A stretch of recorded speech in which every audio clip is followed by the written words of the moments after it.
સાયલાના ગામડાઓમાં ખેડૂતોને ડુપ્લિકેટ ખાતર પધરાવવાની બીજી વાર ઘટના સામે આવી। ગુજરાતમાં નકલીની બોલબાલા, સ્થાનિક લોકોમાં ઉઠ્યા સવાલ। સાયલા તાલુકાના ખેડૂતો સાથે અન્યાય કેમ? ગુજરાતમાં જગતના તાત સાથે વારંવાર અન્યાય કેમ? જગતના અન્નદાતા સાથે વિશ્વાસઘાત કેમ?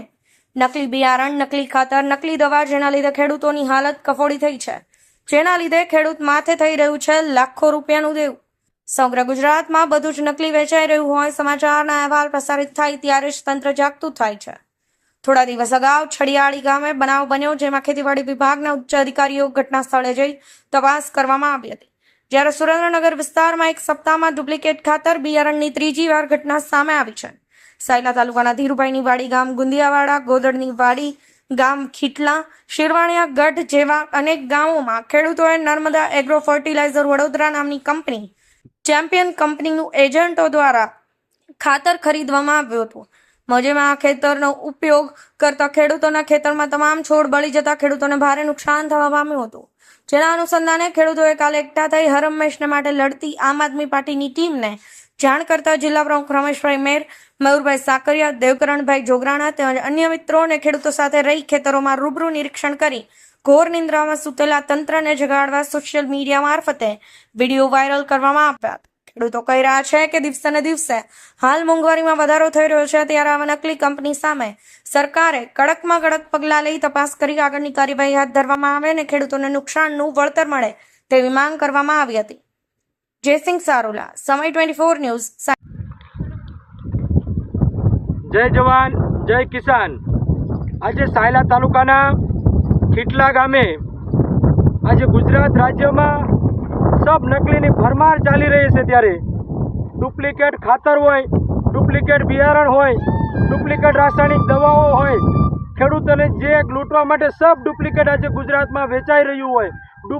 ડુપ્લિકેટ આઈપીએસ અધિકારી હોય, ડુપ્લિકેટ ટોલટેક્સ નાકા હોય, ડુપ્લિકેટ ડેપ્યુટી કલેક્ટર કચેરીઓ હોય, દરેક જગ્યાએ ગુજરાતમાં જ્યારે ડુપ્લિકેટ દરેક જગ્યાએ ડુપ્લિકેટનું વાત સંભળાઈ રહી છે, ત્યારે આજે અમે કેટલા જ ગામની મુલાકાત લઈ રહ્યા છીએ। ત્યારે હમણાં જ 3 દિવસ પહેલાં આપ સૌએ સાંભળ્યું છે કે સડિયાળી ગામમાં પણ એક નર્મદા એગ્રો ઇન્ડસ્ટ્રીઝ કંપની દ્વારા સડિયાળીના ખેડૂતોને પણ એક ડુપ્લિકેટ ખાતર આપી અને 500 વીઘાથી વધારે ખેતરમાં સદંતરે પાક આજે બળી ગયો છે। ત્યારે આજે મેં કેટલા જ ગામની મુલાકાત લેતા અહીંયા પણ કેટલા ગામમાં ચેમ્પિયન કંપની દ્વારા આ પણ એક વડોદરાની એક કંપની છે, એના પણ આજે રાઘાભાઈ નામના ખેડૂતને ડીએપીના નામે ખાતર પધરાવ્યું છે।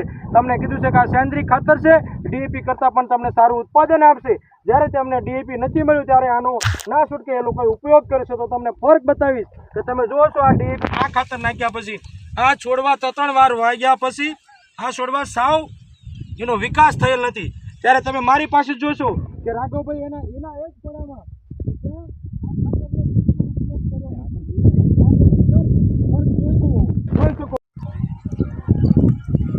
જય હિન્દ, જય માતાજી, જય જવાન જય કિસાન। મિત્રો, આજે આપણે સુરેન્દ્રનગર જિલ્લાના સાયલા તાલુકાના ગુંદિયાવાડા ગામે ધીરુભાઈની વાડીએ ઊભા છીએ। તો આજે ગુજરાત રાજ્યમાં ડુપ્લિકેટ પેપર વેચાતા હોય, ત્યાં સુધી તો સાંભળ્યું હતું ડુપ્લિકેટ કોન્સ્ટેબલ હોય, ડુપ્લિકેટ આઈપીએસ હોય, ડુપ્લિકેટ કચેરીઓ હોય, આ બધી તો સાંભળ્યું હતું। પણ આજે જગતનો તાત, આ દેશનું અન્નદાતા, એની સાથે મિત્રો જ્યારે વિશ્વાસઘાત થતો હોય, એની માટે પણ રાસાયણિક દવાઓ ડુપ્લિકેટ સાંભળી હતી, રાસાયણિક બિયારણો ડુપ્લિકેટ સાંભળ્યા હતા। પણ આજે ઊભા છીએ, આજે તમામ ખેડૂતોની વેદના છે કે આજે નર્મદા એગ્રો ફર્ટિલાઇઝર વડોદરા દ્વારા ગુંદિયાવાડા ગામના અસંખ્ય ખેડૂતોને 400 વીઘાથી વધારે જમીનમાં આ કંપની દ્વારા મિત્રો ડુપ્લિકેટ ખાતર પધરાવી દેવામાં આવ્યું છે, જેના કારણે આ ખેડૂતોએ વારંવાર ખેતી કરી 3 વખત કપાસના બીજ વાવ્યા, તેમ છતાં આ ખેડૂતોનો કપાસનો વિકાસ થઈ નથી રહ્યો। આજે તમે મારી પાસે જોશો આ છોડવો જુઓ, 2 મહિનાની સમય વીતી ગયો હોવા છતાં આજે ત્રીજું પાંદ કાઢતો નથી। આ વેદના આજે ગુંદિયાવાડા ગામના ખેડૂતની છે। ગુંદિયાવાડા ગામનો ખેડૂત રાત દિવસ મહેનત કરતો હોય, અમારા ખેડૂતના કુટુંબો, અમારા બૈરાઓ, માતાઓ રાત દિવસ કાળી મજૂરી કરતા હોય, દવાના પંપ લગાવીને કાળી મજૂરી કરતા હોય, રાતે રોજનો ભૂંડનો સાપનો અસંખ્ય ત્રાસ હોય, વીજળીનો પણ ત્રાસ હોય, એવા ત્રાસમાં આ ખેડૂતોએ રાત દિવસ મહેનત કરી હોય, એક કરી હોય, એના સાથે જગતના તાજ સાથે આજે અન્યાય થયો હોય, એના સાથે વિશ્વાસઘાત થયો હોય, તો આજે આ ધીરુભાઈનું ખેતર તમે જોશો, અહીંયા કંપની દ્વારા જે ખાતર આપ્યું હતું તે તમે જોઈ શકો છો કે આ ખેતરમાં એક પણ છોડવો મિત્રો વિકાસ થયેલ નથી. તમે જો બિલકુલ કાળી હાલતમાં છે. જ્યારે બીજી જ પરિસ્થિતિ તમને બતાવું, મારી સામે તમે જોઈ શકો બિલકુલ સામેની સાઈડ કે જ્યાં આ ખાતરનો ઉપયોગ બિલકુલ કરવામાં આવ્યો નથી, ત્યાં આજે આખું ખેતર 1 ફૂટથી વધારે વિકસિત થયું છે અને આખું મિત્રો ગ્રીન કવરમાં મિત્રો આજે તેનો સમાવેશ થઈ ગયો છે.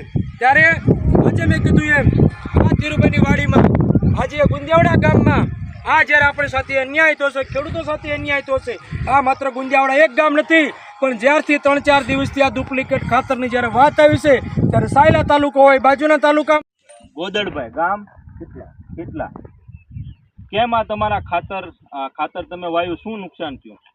કપા બળી ગયા અને ખાતરમાં કેમિકલ વધી ગયું. હા, અને ડીએપી જ્યારે જરૂર હતી પાયામાં નાખવાની, એ વખતે ડીએપી મળતા નથી. પછી ખેડૂત શું કરે, જરૂર હોય એટલે નાખવું પડે ગમે એ રીતે કરીને.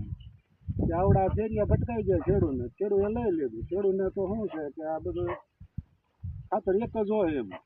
ટૂંકમાં તમે એ વખતે તમારા પાયાનું ખાતર નાખવાનું હતું, હા, ત્યારે ડીએપી હતું, તમે બધા દુકાને ડેપોએ બધા આંટો માર્યો છે ને? કેટલા ધક્કા ખાધા તમે? 3 ધક્કા ખાધા, ક્યાંય ખાતર નતું. બરાબર. પછી તમારું શું થયું? બરાબર. ટૂંકમાં પાયાની ખાતરની તાતી તમારે જરૂર હોય, આવનારા સમયમાં વાવણીનો સમય આવી ગયો હોય, અને આ ડીએપી તમને ન મળવાના કારણે આવડું આવ્યું. તો મિત્રો, જે સરકાર માન્ય ડેપો અને દુકાનેથી જે ખાતર સરકારી છે એ ટાઈમસર ખેડૂતને ન મળવાના કારણે આવું ડુપ્લિકેટ ખાતર લેવા માટે ખેડૂત મજબૂર બન્યા છે. મજબૂરની સામે અત્યારે હાલની પરિસ્થિતિ એવી છે કે આ ખાતર વાપર્યા પછી પાક સદંતર નિષ્ફળ છે, એમાં બીજો કોઈ પાક ઉગતો પણ નથી. આવા લેભાગુ તત્વ દ્વારા સરકારની ખોરી નીતિના કારણે આજે ખેડૂતને રાતા પાણીએ રોવાનો વારો આવ્યો છે. ત્યારે આમ આદમી પાર્ટીની ટીમ વતી અમારી લાગણી અને માગણી છે કે એક તો જગતનો તાત, ઉપરથી વરસાદ નથી અને દેવામાં વર્ષોને વર્ષ ડૂબતો જાય છે. હજે પણ સરકારની એવી ક્યાંક નીતિ છે કે હજે પણ ખેડૂત વધારેમાં વધારે દેવામાં ડૂબવા માટે પૂરા સરકાર માત્ર ને માત્ર આવા ડુપ્લિકેટ ભરમારના કારણે. તો અમારી મુખ્યમંત્રી અને પ્રધાનમંત્રી સુધીની રજૂઆત છે કે તાત્કાલિક અસરથી આવા લેભાગુ જેટલા પણ તત્વો હોય, જેટલી પણ કંપની હોય ને ઉપર તાત્કાલિક બેન કરવામાં આવે, અને જે પણ આ ખેડૂત ભોગ બન્યા છે એમને તાત્કાલિક અસરથી એમના વળતર તાત્કાલિક ચૂકવવામાં આવે, જેથી કરીને નવો એ પાક આવી શકે, એવી અમારી લાગણી છે.